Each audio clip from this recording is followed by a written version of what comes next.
Lights, camera, action. In a studio where local filmmakers talk to other filmmakers about the inside world of film. Cut. That's not the script.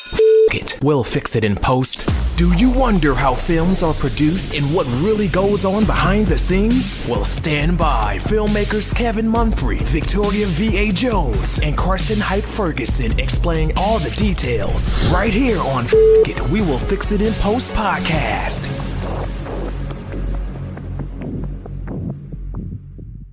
Good morning, good afternoon, and good evening. Whenever you're listening, I thank you for doing so. I am Kevin Munfrey once again, and this is We Will Fix It in Post. I'm doing a solo venture today, but I will be talking to the founder of vSan. He goes by the name of Richard Greenhalgh. How are you doing today? I'm well, thank you. How are you doing? I am great. So first, could you give us kind of like a quick overview of what vSan is? vSan is a COVID and cleaning company that was founded in Vancouver, British Columbia after the pandemic in 2020. Okay, so let's kind of go back a little bit. What were you doing before the pandemic? I was a producer and a studio executive for one of Canada's most prolific film companies. And we were in production for a movie of the week prior to the pandemic hitting the world. So do you remember kind of the first time you were heard of COVID? Yeah, I have a lot of friends in Asia, in particular in Japan and Korea, and we had heard from them months before. I'm talking like November of like 2019.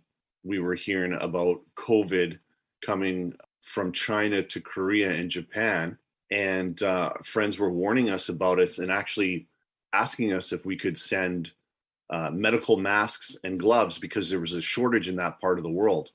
So some friends and I mobilized some masks and some gloves, and we sent it over to Hong Kong, Taiwan, and Korea. Now, I know here, and unfortunately, we heard about it in November as well, but was very kind of dismissive of it. Like, oh, there's just something that was happening over there. Do you think Canada was the same way?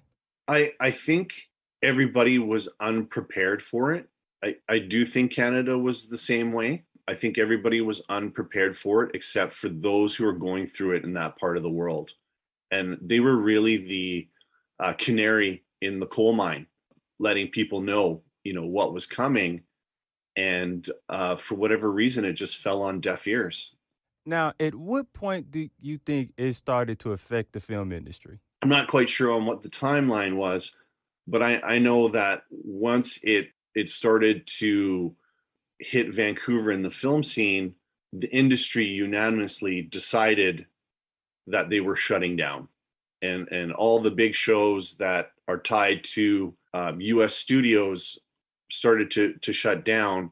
We had about 4 days left of photography left on our show.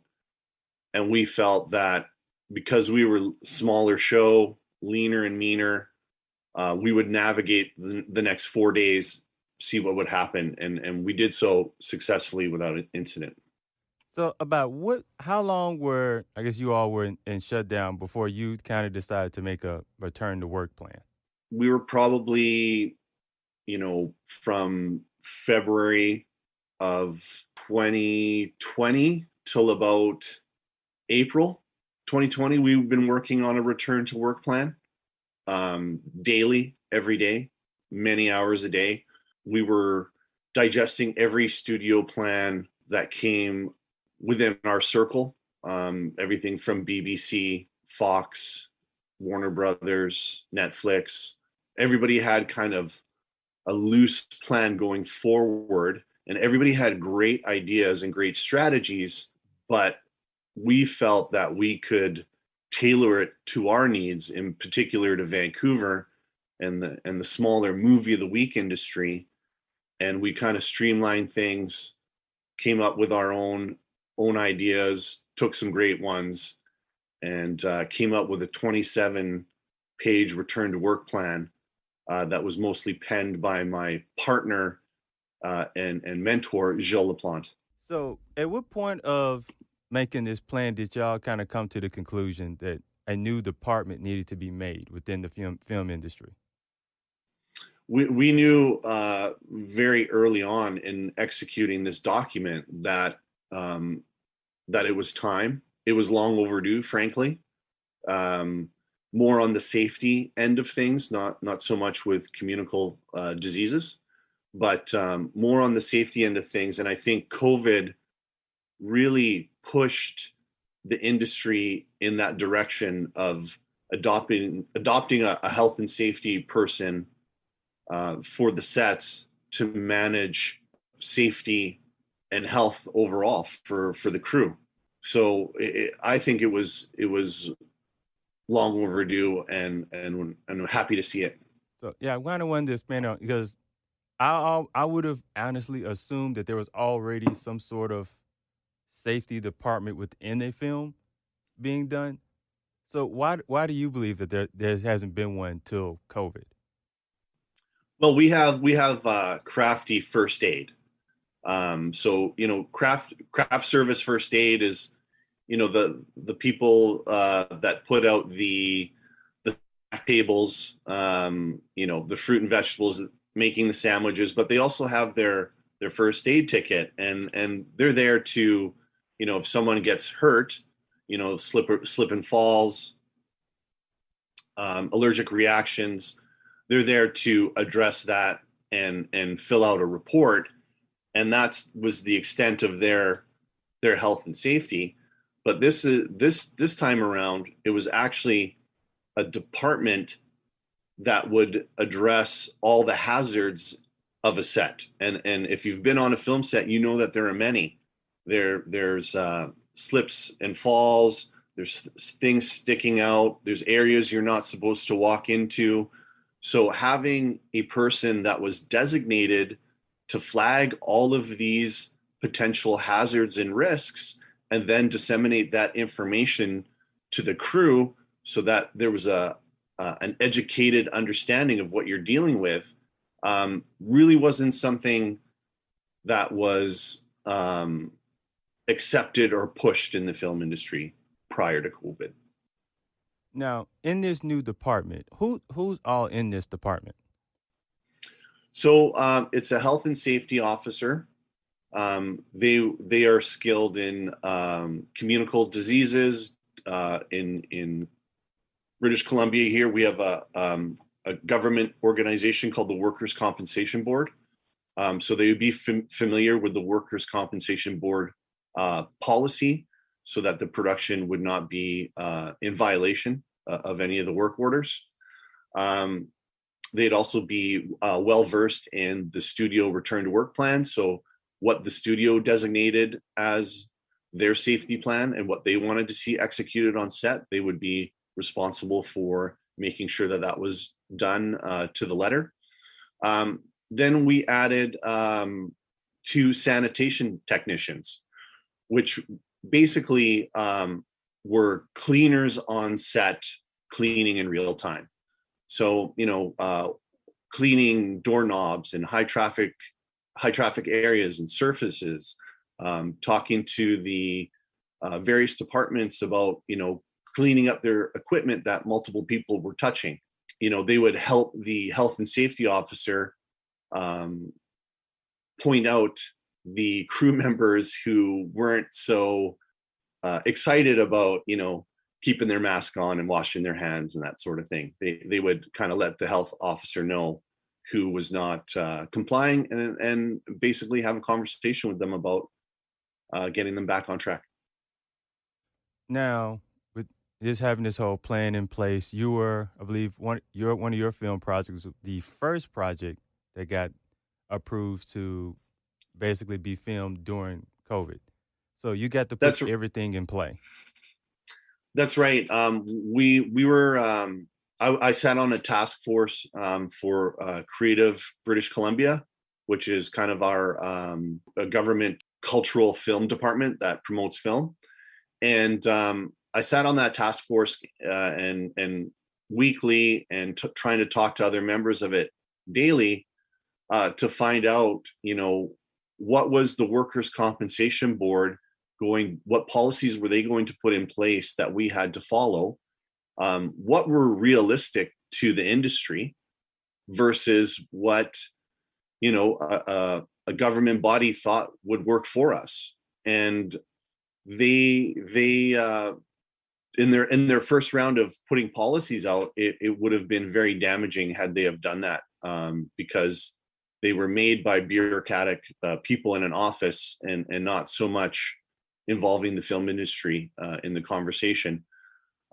We did actually get involved in the conversation with WCB, the Council of Unions, which is made up of the Directors Guild of Canada, the Teamsters Drivers Union, IATSE. They all sat on this union, and when we were first told what the policies and procedures were going to be, it was very much like the construction industry, which is not it's not a lateral move. It's not apples to apples when they were trying to put those policies on us, and we really had to convey that to the government that what you're doing won't work for our industry.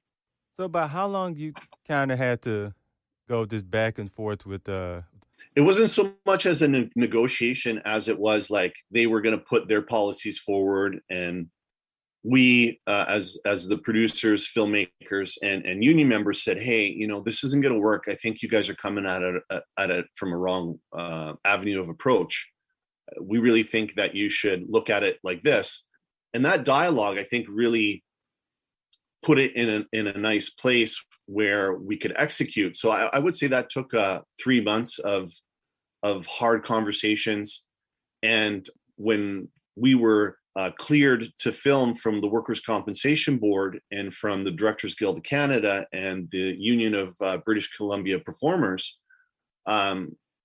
we were following Canadian law, and the studio return to work program or return to work plan. We were given a blessing to go, but the division in the community at this point was heated and vocal. So yeah, I want you to elaborate on that division. So was the division as far as like you starting back or starting back as a whole?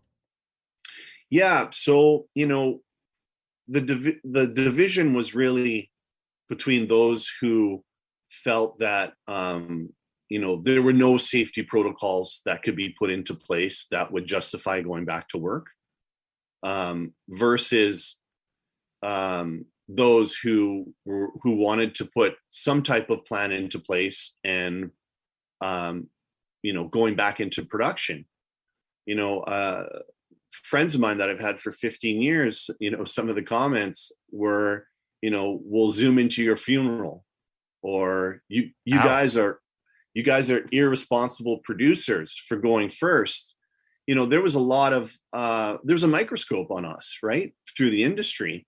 And if being the pioneers and the first ones out the gate, if we had an outbreak or if we didn't do well, the rest of the industry would suffer setbacks as a whole. So I could understand my colleagues' hesitation and frustration, but at the same time, we've been veteran filmmakers, for 20 years. We knew what we had to do, and we had to test it and see if it would work, and that's what we did with VSAN. Now, when you were making this plan, were there anything like any past events that the film industry had to go to that you kind of went and like used as a reference for making it, or this was kind of all came from scratch? This was all brand new territory. There were no, there's no historical lessons that we could learn from the film industry, unless, we were around with the 1912 Spanish flu. None of us were around back then. So, this was all groundbreaking, brand new stuff that we had to implement and test on the ground. So you're kind of like the man walking on Mars. I wouldn't put it as prolific as that, but I'll take it. So I mean, you're taking this plan, you're getting pressure from colleagues. If it don't work, it could honestly set the industry back probably years. So, like, what kind of pressure were you feeling when you were kind of putting this plan together for your first project? I wasn't, we weren't worried about setting the industry back. We were worried about the cast and crew members that have been our friends for 20 years. We're worried about those young filmmakers and young technicians that were 2 years into their career with mounting debts that couldn't pay their bills. We were more focused on the health and safety of people, and we took that very seriously because these are our friends and our film family. We knew that if we were going to do this, it was going to have to be a collective decision by the cast and crew. One of the things that we talked about on A Wedding to Remember is that was the first show that got greenlit to go in North America. A Wedding to Remember. Shout out to that cast and crew. They basically promised that we will only go to the set, go to our homes or our hotel rooms, and come back. That was it. There was no going anywhere else. It was maintain your bubbles, go to work, go home, come back, repeat until the shoot was done. And the cast and crew were so diligent about that, and so amazing at taking this responsibility as the first ones to go very seriously. So, with A Wedding to Remember, did you already have this cast and crew before COVID? No, we did not. We as a strategy, as producers, something as simple as doing it was a rom-com, obviously. Obviously. If something as simple, how are we going to have the girl and the guy kiss for that magical moment in COVID? How are we going to do that? Actually, a right? Great point. So what we did as producers, and shout out to Gilles Laplante because this was his idea. He's like, we're going to cast actor couples that we know. So think Nice about that. Sorry? It's a nice go around. Right? They're already a couple. They're already together. They're living together. There's no testing. The unions weren't going to get in a huff and a puff about it. And, there were still protocols in place. We had to do we had to do some prescriptive photography from a certain angle. We had to make sure that they had, mouthwash and, hand sanitizer and all that stuff after kisses. But that is how we pulled it off. Now, again, you mentioned that the cast and crew, they basically had to work and go home. So because I don't know if y'all had security to make sure that these people were going back and forth. So I'm guessing the degree of trust you have to have in these people to do that. So can you talk about how important is having trust in your cast and crew? There was no policing that. It was the honor system. These are very honorable people. They knew going into this that we had a microscope on us. So, you work with people for a long time. There's a certain level of trust there. That's why you work with them, is because that they're going to do their job and they're going to do it in a professional manner, and you trust them to do the right thing. Now, did you all have any outbreaks during the production? We did not on that particular production. We had zero incident. And that was really the kind of the whoa moment. It was like, we did it. It was like a military operation. There was checkpoints and thermal cameras and, people getting their temperature taken. And if you didn't have a mask, one would be provided for you. Go wash your hands over there. We're not doing buffet style breakfast anymore. Everything was made to order. It's all wrapped up utensils. Go sit over there and have your eat.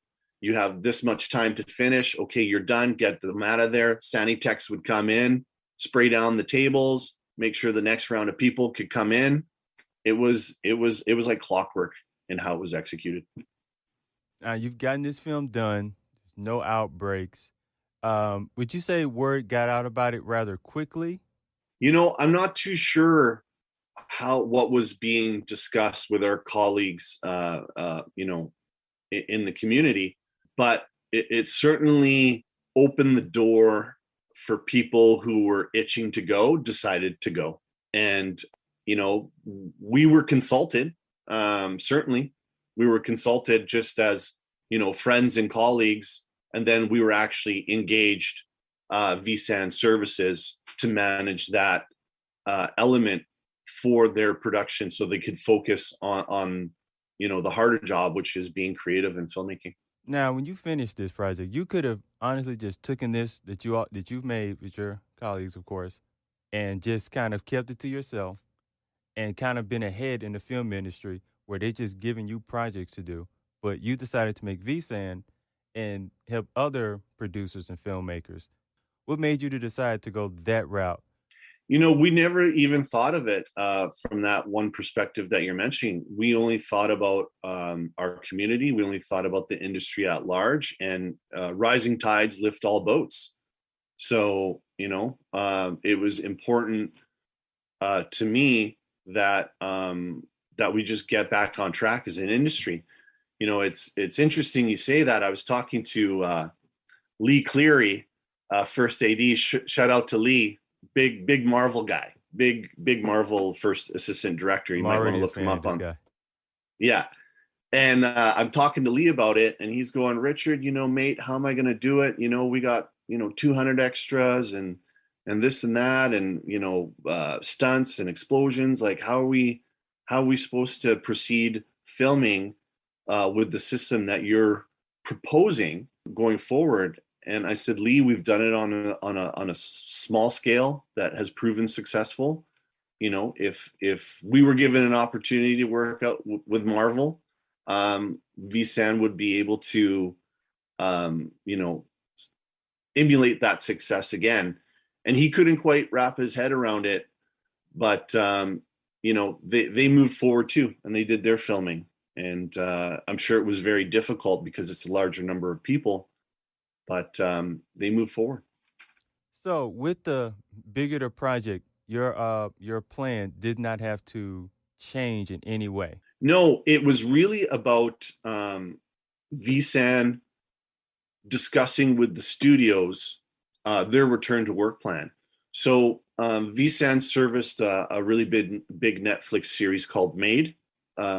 We serviced that. That was a negotiation with Viacom, Netflix, and at the end of the day, we implemented what the studio wanted into our program as they're the client, and we were happy to do so.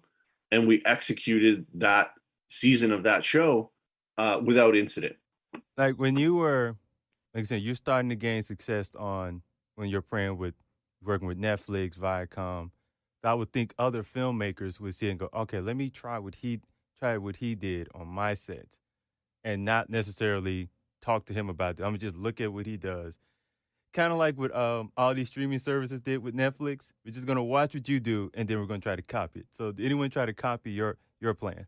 So, we had some people parallel doing their thing at the same time as us. And then, we had not only our colleagues, but our competitors as producers come to us and ask us to execute the movies for them with COVID compliance and cleaning and sanitation. And we said, sure. We said, no problem. Be honored to do it. We did it. And we were talking about, we did it without incident, another 15-day shoot, come and gone. We were going to do the next one, and they said they were going to use us. And then for whatever reasons, they decided that they weren't going to use us anymore. And we were trying to figure out, like, hey, what's going on? Like, it was a successful show. We did well. You guys were happy. And we found out later on that this particular studio went and hired their own people that they thought could execute the job at a lesser rate. And, we we said, oh, okay, fine, that's their privilege to do. They're the client, right? And so they got shut down. Sorry, they never got shut down. They shut down due to multiple cases, and then came back to us and asked VSAN if we would parachute in and help them out, and of course we did. Now I'm petty, so I would have gotten great glee out of that. I don't know if that's you per se, but me, I'm petty. I would have enjoyed that phone call. You know, there's a part of me that agrees with you. There's no doubt. It just shows that what you were doing was done right. I think so. And you know, they did go on to use us again after that engagement.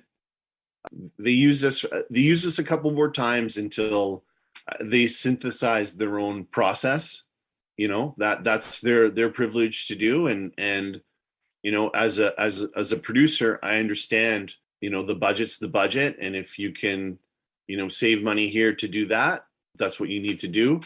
As long as it wasn't at the expense of their cast and crew, that's what they needed to do. At the end of the day, they went on to do it without us, but I would say not as well and not as successfully. Now, have you thought of using VSAN as almost like a tutorial process, like almost like I guess you would call it consultant in a way?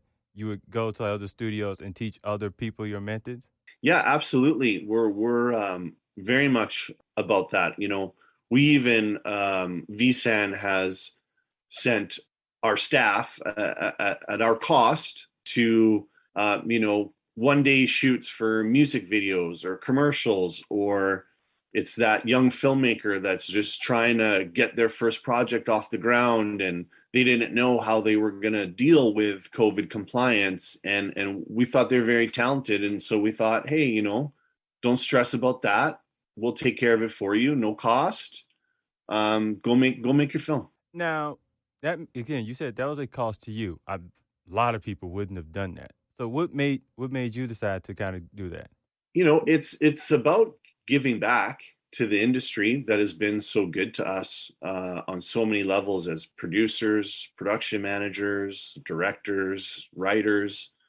You know, the next generation of filmmakers are the future, and I don't want it to sound like a cliche, but you know, if we help them out and their project went well and they got discovered and you know, they got offered something bigger, and next they're remembering us in some capacity that helped, and we help to help, not to pay dividends in the future, but hey, if it did, that would be great too. Now, have like film schools or like colleges have kind of asked you to come and do maybe presentations about this or anything like that? No, we haven't. You know, I'm a former graduate of the Vancouver Film School. So I would love to do that. That would be great. Yeah, same. I mean, 10 years from now, you're probably going to be in one of their history books. I hope so. But I want it to be for, you know, top 250 IMDb list, not for COVID compliance or safety. Now, how do you go about, because I'm guessing you're still producing films, correct?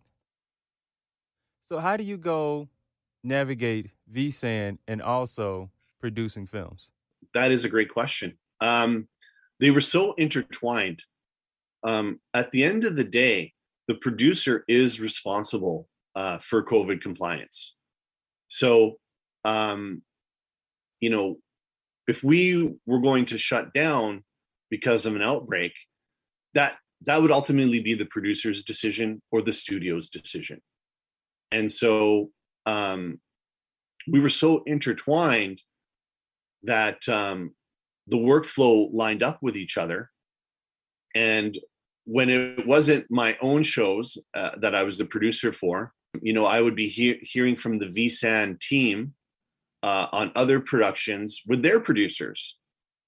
And we would basically be having a strategy session on how to deal with whatever the outbreak looked like on a particular set, whether it was their set or ours. And, you know, it was very hard decisions because of the fear. and the transparency that the crew wanted. Now, did you ever think at one point that you may have to be all in on either one or the other? No, I'm a filmmaker, I'm an entrepreneur, I'm a businessman, I'm a man of my community. We're taking a lot on for sure, but I felt I had the endurance to take it all on and to do it well. Yeah, you definitely have a full load on your plate. So, how important is time management for you? Time management is everything to any successful person. My calendar, when you look at it, it's back to back. It's back to back meetings all day, every day, weekends included. We had our mutual friend Adam on that we were talking to earlier, and I have weekly meetings with him. But he'll tell you, I'll push them when I push them quite often because I have other business that I have to attend to that is very, very critical. So time management, you're only as good as your calendar, and if your calendar is back to back and it's productive and it's efficient, that's how you're going to make it. Now, do you have to almost like schedule time off for yourself? Like, I know you probably wouldn't necessarily take a flight anywhere because plane tickets may be a little outrageous at this point, but just kind of like setting aside some time for yourself. I mean, I've always tried to keep the weekends, but as a producer, and a business owner, you're going to get that call. And if I'm wearing my VSAN hat, that call is going to be about a crew member or a cast member that had tested positive and how we're going to move forward with that, or that someone got a contact tracing. Or if I'm wearing my producer hat, it could be the same thing. Plus, we lost the location. That hot set that we left up on Friday somehow got cleaned up. We're going to try and figure that out. So I try to schedule the weekends, but as a filmmaker, this is the life that we've chosen, and it's 24/7 all the time. And it's just the way it is if you want to be successful and great. Now, do you personally believe that COVID has forever changed the film industry? I have no personal beliefs on any of this stuff, but as a producer, it has certainly affected the landscape of filmmaking forever, and we're just going to have to adapt and change with it, which is going to be communicable diseases. That's where we need to focus our energies on as producers and COVID compliance people in the future. It's not going to be just COVID next time. Could be some type of super flu, whatever your imagination can come up with. Now, lastly, I wanted to ask you, 50, maybe 100 years from now, hopefully it don't happen, but I'm just throwing it out there as a hypothetical. If we have another pandemic of some sort, do you think the film industry is more equipped to handle that now? Absolutely. Yeah, we have a historical lesson to learn from.